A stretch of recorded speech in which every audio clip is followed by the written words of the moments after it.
So Jim, let's go back to the early days. Was your grandfather a farmer? Yeah, both grandfathers were farmers.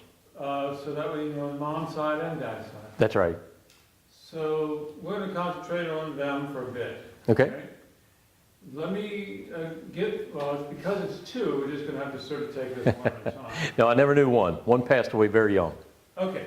All right. So who didn't?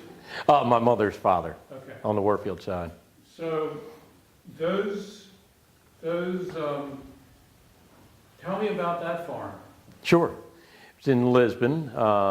It was formerly known as Brick House Farm, most recently called Bite to Skinner, which was a land grant name from the King of England.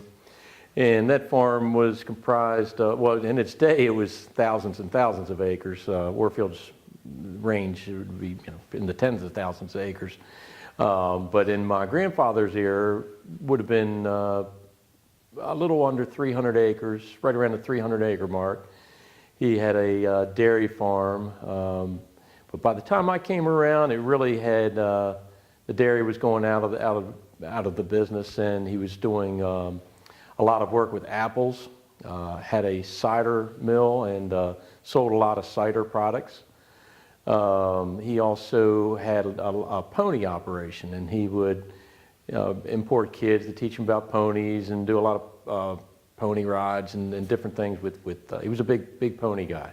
So apples and ponies really replaced the cows and the pigs. And why do you think that occurred? He was aging out, and it was more manageable at his age, and he also had a passion for ponies and a passion for cider making. So I think that was a way to make a little bit of money and also be in quasi-retirement. When did you come along? I was born in '66, so my earliest memories of farming would be the very early '70s. I was probably very active on the farm at age 5 or 6 and had a full-time responsibilities by the time I was 11. Okay, well, we're going to get back to that. Let's go back again to Granddad. Sure. We were calling him what? Granddad. Let's try his other name then. His real name? Yeah. Bernard Warfield. Okay. So, your earliest memories of that, let's start with that. Sure. Earliest memories of my grandfather would be in certainly the early '70s, and he certainly had some not completely modern equipment at the time compared to the operation where I grew up. We were a little more modernized than he was, and older tractors, older tillage equipment and harvesting equipment. You saw some of his equipment? I did. Mm-hmm. Describe any of that? I probably can, other than the tractors. I know the tractors would have been probably 1940s era tractors, as I say, the harvesting equipment. Some of that was just a little bit older than was the stuff that we used on our farm. And specifically, what older equipment? Hay balers, corn planters. Any rakes or hay loaders? Definitely, and I have limited memory of that. Yeah, I do. I have limited memory of that. We were dairy farmers, so as a result, we really couldn't leave the farm very much. I mean, we were there 24/7. So even to visit a grandparent was infrequent. Tell me the siblings? Sure. I had had a brother, but my father and my uncle were the main farmers of our farm. Uncle of? My father's brother. Gotcha. Mm-hmm. And they were sort of sharing the load? Absolutely. Yeah, they were 50-50 partners. My father dealt a lot more with the cattle and the milking operation. My uncle was more involved in the crops. And so while they equally worked, their interests were a little bit different, and their concentration was a little different. In your earliest of memories, what did you help with on the farm? Well, my earliest responsibilities would be with the calves, and so it was the time when we were really filtering. You had to had all your replacement cattle.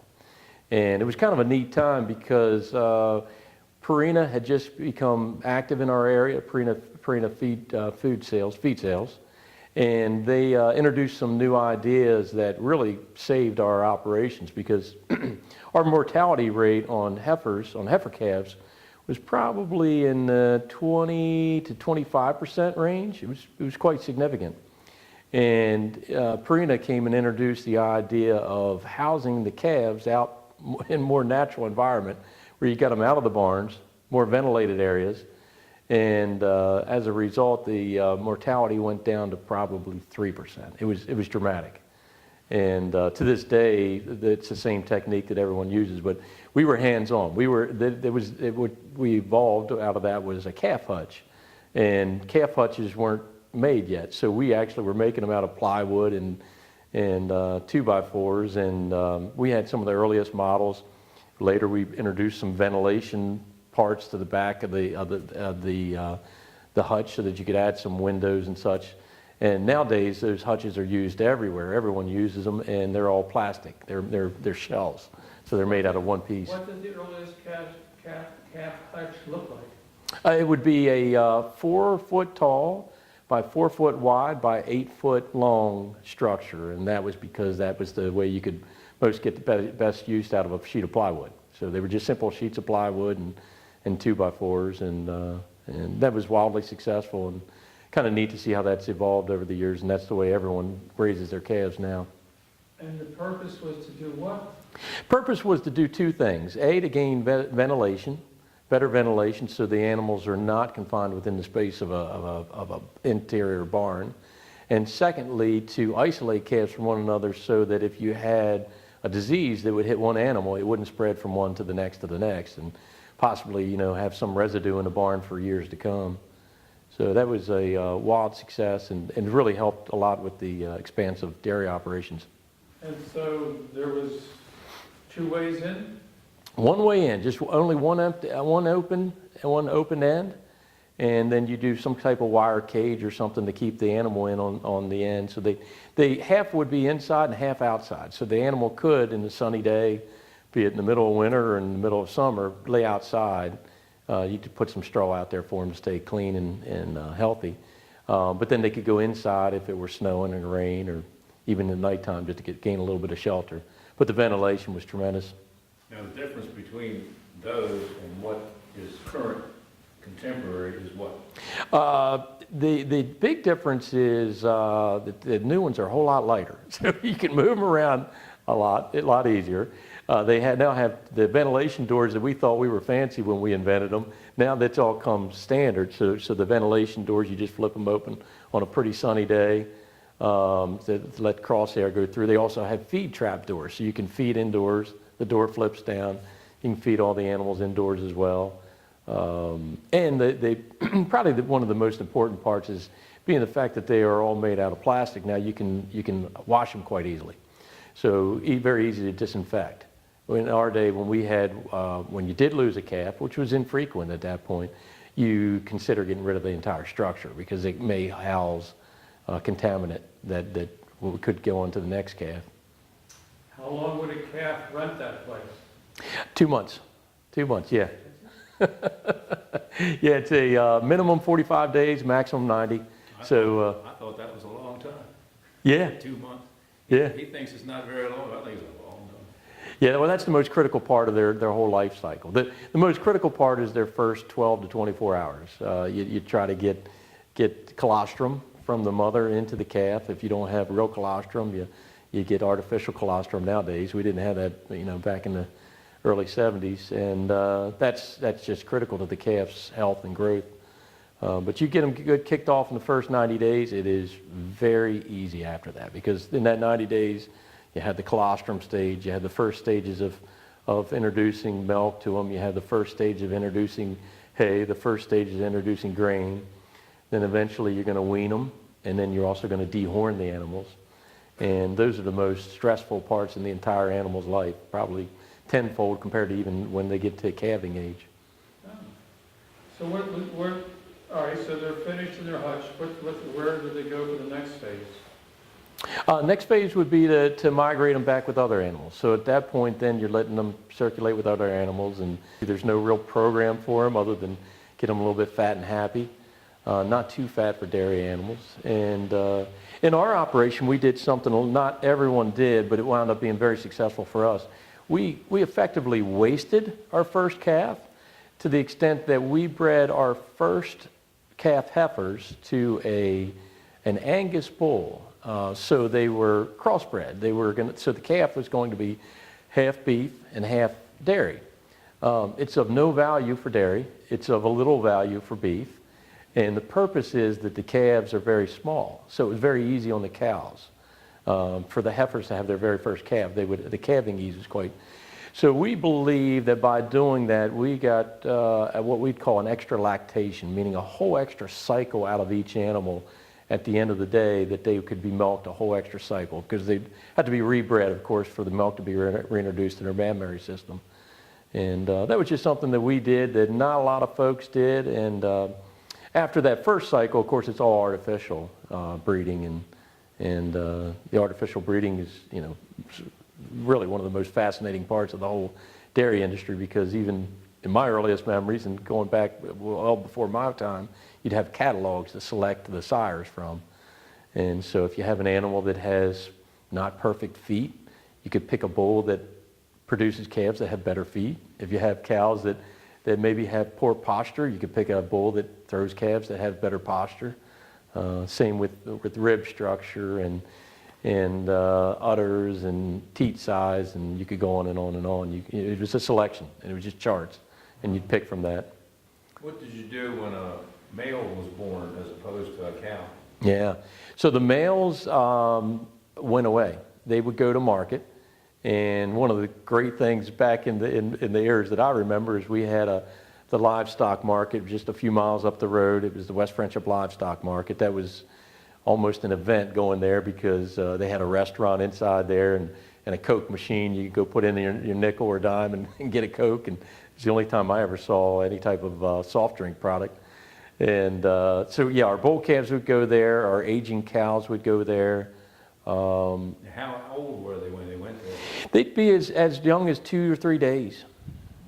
Young as 2 or 3 days. If you could raise them to about 10 days of age, you're in good shape. Yeah, so you're talking anywhere from 80 pounds to maybe 120, 130 pounds. And that would still give someone an opportunity at the livestock auction to buy them for raising for veal. So then what they do is they would buy that calf. They could raise them for beef if they wanted to continue on, but particularly those crossbreds that I referenced. Not perfect for finishing out for beef, but really helpful for raising out for veal. You wouldn't know the difference. And so they just would give them heavy milk for a period of probably 90 to 120 days, and then they'd be ready for veal. So when you go to a restaurant and you order veal, you're getting a young male beef. Getting young male beef. Quite possible could be female too, but probably young male. Most people are going to keep their females for breeding and reproduction purposes. Where did you get all this knowledge? You didn't have a choice. Survival. You were poor otherwise, and we were poor. Your mentor was? My father. Okay. And if you remember, his mentor was? He had many mentors. He had the unfortunate circumstance of losing his dad at age 19. His dad suffered a massive stroke at age 17, when he was age 17. So he wound up having, probably 10 fathers. There was probably 10 guys around town that all kind of took an interest in him and gave him a lot of advice. And he's a reading fella, so he read and read and read. And I think he was a little bit ahead of the curve on some things. One of the earliest around to have a milking parlor. Our parlor was built in '73. I'm sure there was probably 4 or 5 in the county at that point, but relative to how many dairy farms there were, that wasn't a lot. And so we really thought we were, big and fancy by having a milking parlor, and it made production so much easier. It was night and day in terms of the workload. Did I ask you where this farm was? No, this farm is about, let me do some math. I'd say about 4 miles east of here, right on Frederick Road. 3. 3 miles east of here on Frederick Road. And it's called? Technically, it's Ellicott City, but we really always called it West Friendship. And Does the farm have a name? oh, the farm's called Mary Beth Farm. It was named for my grandmother. My grandfather bought it, purchased the farm during the Great Depression, 1931. And a little bit of funny things that you learn in life. It was 211 acres. In my business today, I'm in the real estate sales, and I sold a farm, probably about 4 or 5 years ago that was also 211 acres. And it was located 4 or 5 miles from the farm where I grew up. Turns out my grandfather was picking between those 2 farms. And so what's the common denominator there? It's the acreage. So my best guess is at the time, he must have had X amount of dollars, and farms cost X amount of dollars. And it came down to the choice between those 2 farms, and he wound up selecting the one where we grew up. And I think it was in large part, from what I understand, the choice of my grandmother over my grandfather, because the farm where we lived was a little bit more, it was less remote.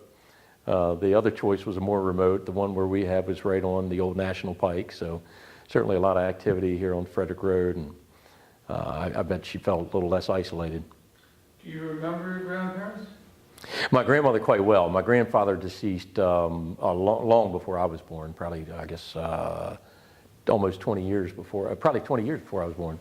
So your grandmother did relate to the farming lifestyle. Indeed, yeah, she was certainly our patriarch, and very active in terms of support and such, but not an active worker on the farm.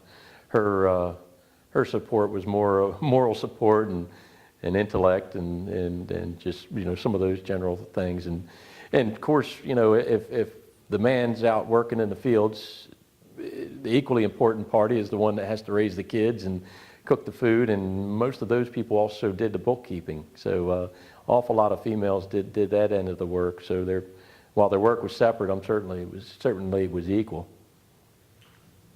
So she kept pretty much accurate count as to where the money was going and where the money was coming in. I believe that would be in my earliest days, and then as I was probably beyond 5, 6, 7, 8, my mother took over a lot of those responsibilities. So it really passed from female to female. Again, the man was a little bit more out in the field or in the barn, and the most of the farming wives that I'm familiar with from different friends and different families I knew did most of the accounting.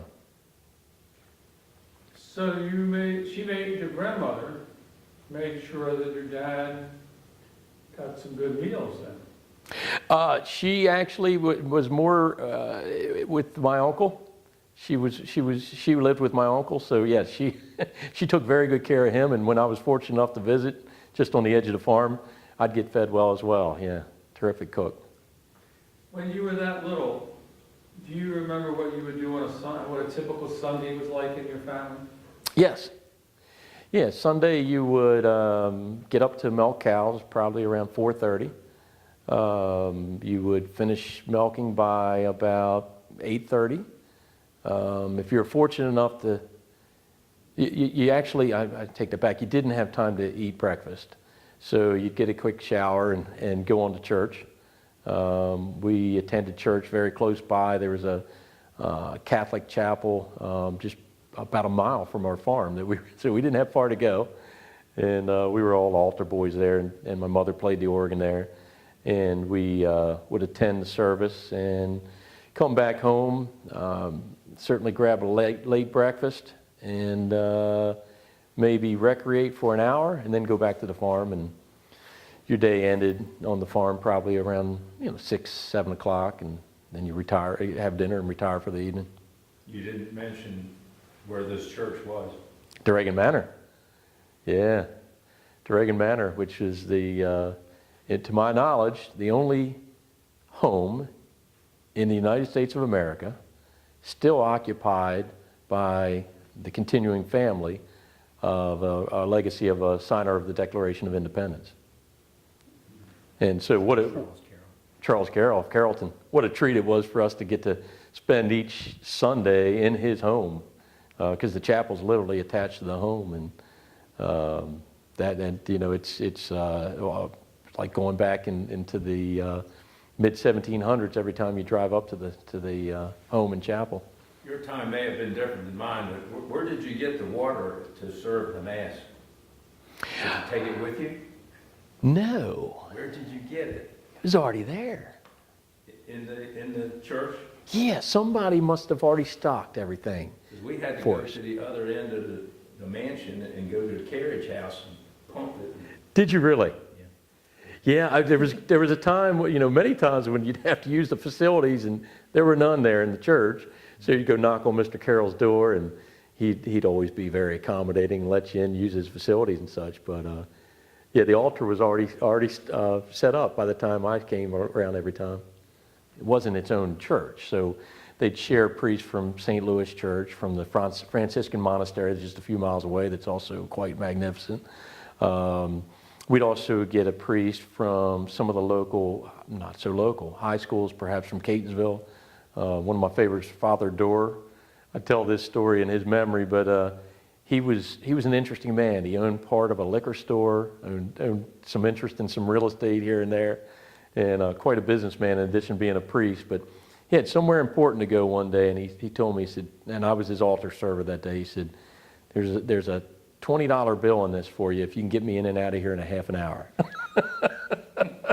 And so I did everything not exactly in the order it was supposed to be, and I was running around the altar getting them everything we did, and we didn't have singing at that time in the church, so it made it a lot faster. We were in and out of there in I think 25 minutes that day, and I got my crisp $20 bill. That's a great story. Neat guy. So as you grew up, you got a little older in your teens, Mm-hmm.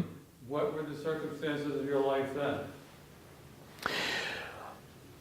Well, unfortunately, as I got older, my grandmother wanted to, she probably told me in about age 16 that the farm would not be there for me to farm because she wanted to leave the farm to all 5 siblings, her kids. And my father and my uncle were only 2 out of 5. And so they preferred to continue to farm, but the other 3 voted to sell the farm. So that took years to evolve, but it probably happened by the time I was in my, 25. I was probably about 25 by the time that actually took place, 24. But there took years of preparation knowing that was coming. So in 1983, I would have been 17. 85, I was 19. We sold the dairy herd. And so I went on towards college knowing that I had to find an alternate career. What was the herd size at that time it was sold? Excellent question. We were milking anywhere between about 110 to 120 cows at a time. So you'd have that, and then you'd probably have another 60 replacement heifers coming along, and then another 10 to 20 calves. You'd likely have a bull and just a few head of beef that we could circulate for our own beef needs. So a little over 200 was our typical herd size. Was that the peak?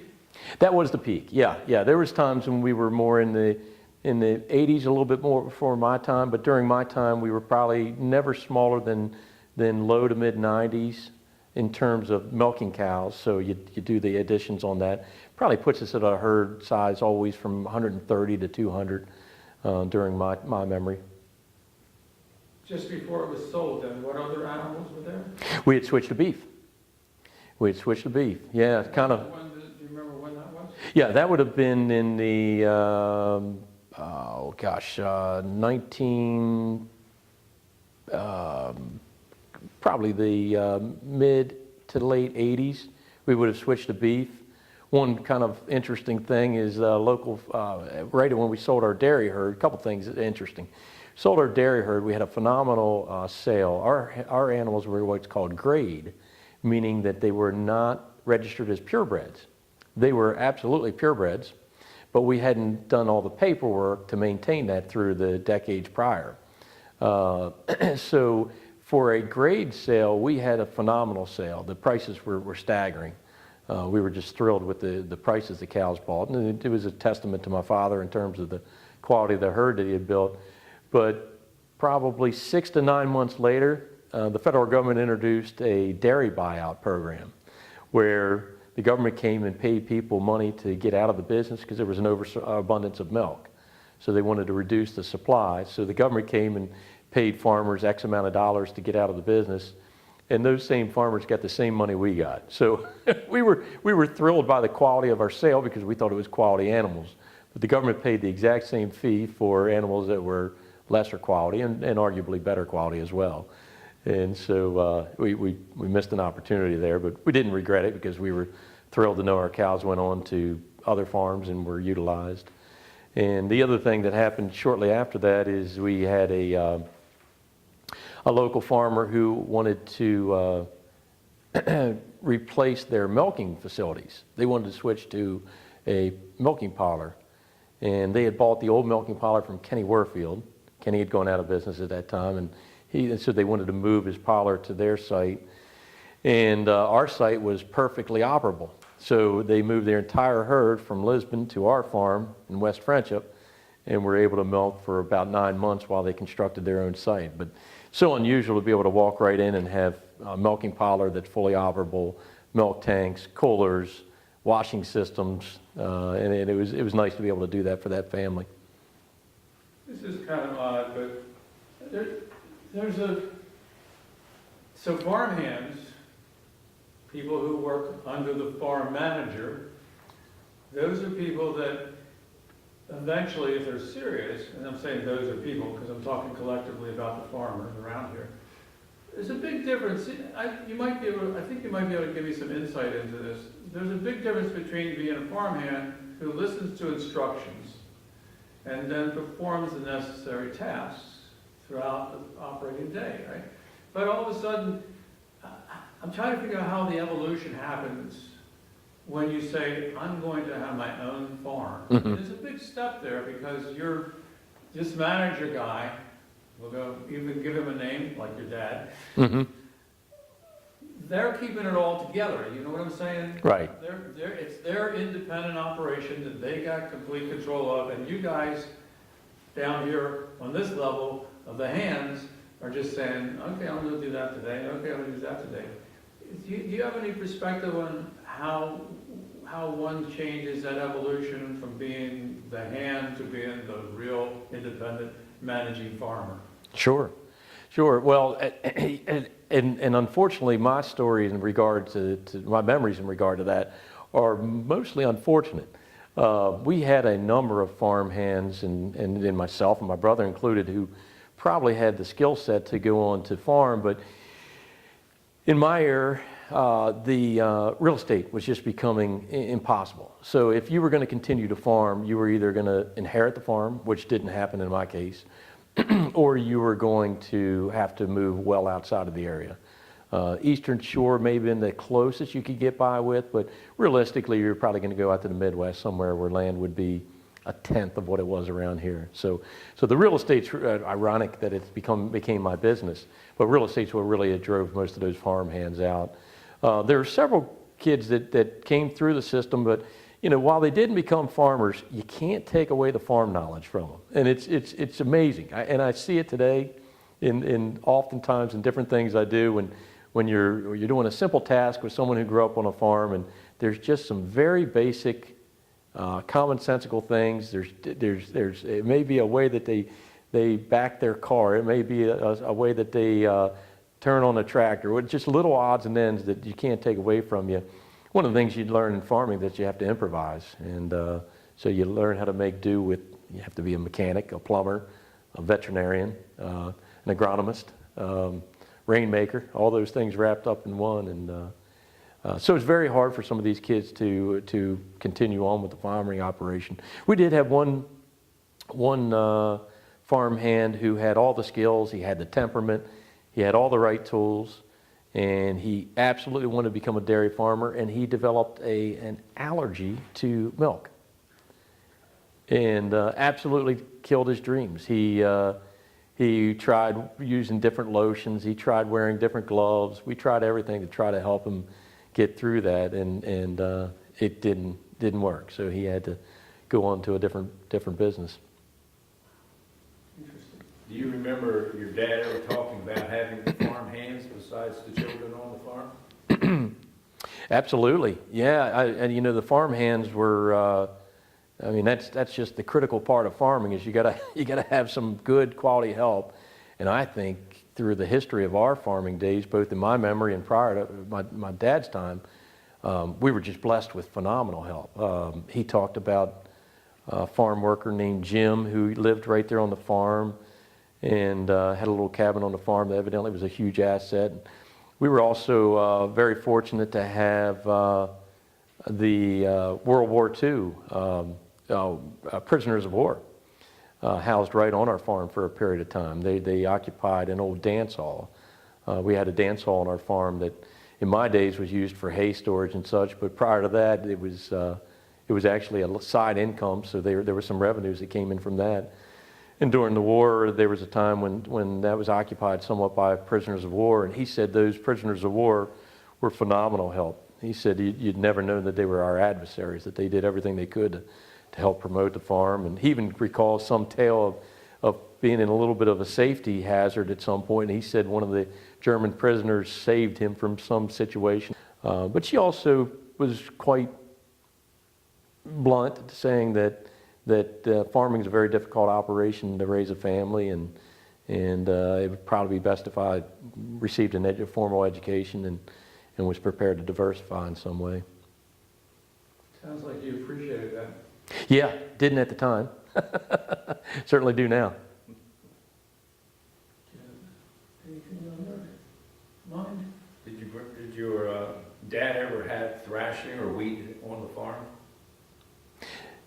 Well, we certainly had wheat, but the old style thrashing machines, no. I mean, one of the things that's a little bit interesting about, I'd like to say about our operation is I missed the big change. So I talked about my father being left without his dad at a very young age, probably somewhere in the mid 60s, early 60s. He had a gentleman that was equipment dealer that gave him an ability to upgrade everything he had on credit. And, you know, he didn't have the cash to buy it, but he had the credit to, the gentleman trusted in his farming ability. So he allowed him to get, practically knew everything. So I was quite spoiled. By the time I came around, we had new 40/20 John Deeres, we had new balers, we had new corn choppers, new hay balers, and I had it pretty good. Well, you said you had wheat. Did somebody else furnish the combine? Yeah, we would typically use J. David Monix or Kenny Warfield. They were the two big custom farmers. They would come in and send their crews in to do all the combining. Yeah, your neighbors had still used a binder, and Ed Frank came down and did the thrashing. Fantastic. That was me. Oh, no kidding. How about that? I wish I could tell you I remember that. But again, I didn't leave the farm. Well, you'd had been born in the 40s, Okay. 30s. All right, there you go. There you go. And you never mentioned your uncle, but that was Uncle Paul, Uncle Pete, right? Absolutely. Yeah, he was the crop side of the operation. He, and you know, it's funny, the things you take for granted now. So diesel engines really became popular in my time as you know, that's right at the time. Cab tractors. We got our first cab tractor in 1980, and we thought we were kings and queens. I mean, you had air conditioning and a stereo. That was amazing. Today you'd have GPS. Today you have GPS, that's right.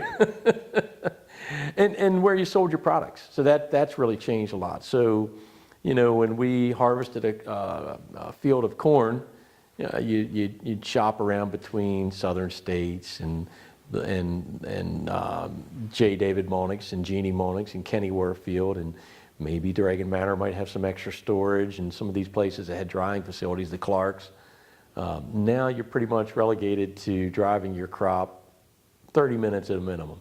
Maybe you go downtown Baltimore, maybe you go up in the upper parts of Frederick County, but you know, there's nowhere to sell your product now. So that's changed dramatically. So a lot of things we've taken for granted. Well, you've done wonderful. Great, thank you. Appreciate it so much. My pleasure. Anything you want to add? Not a thing.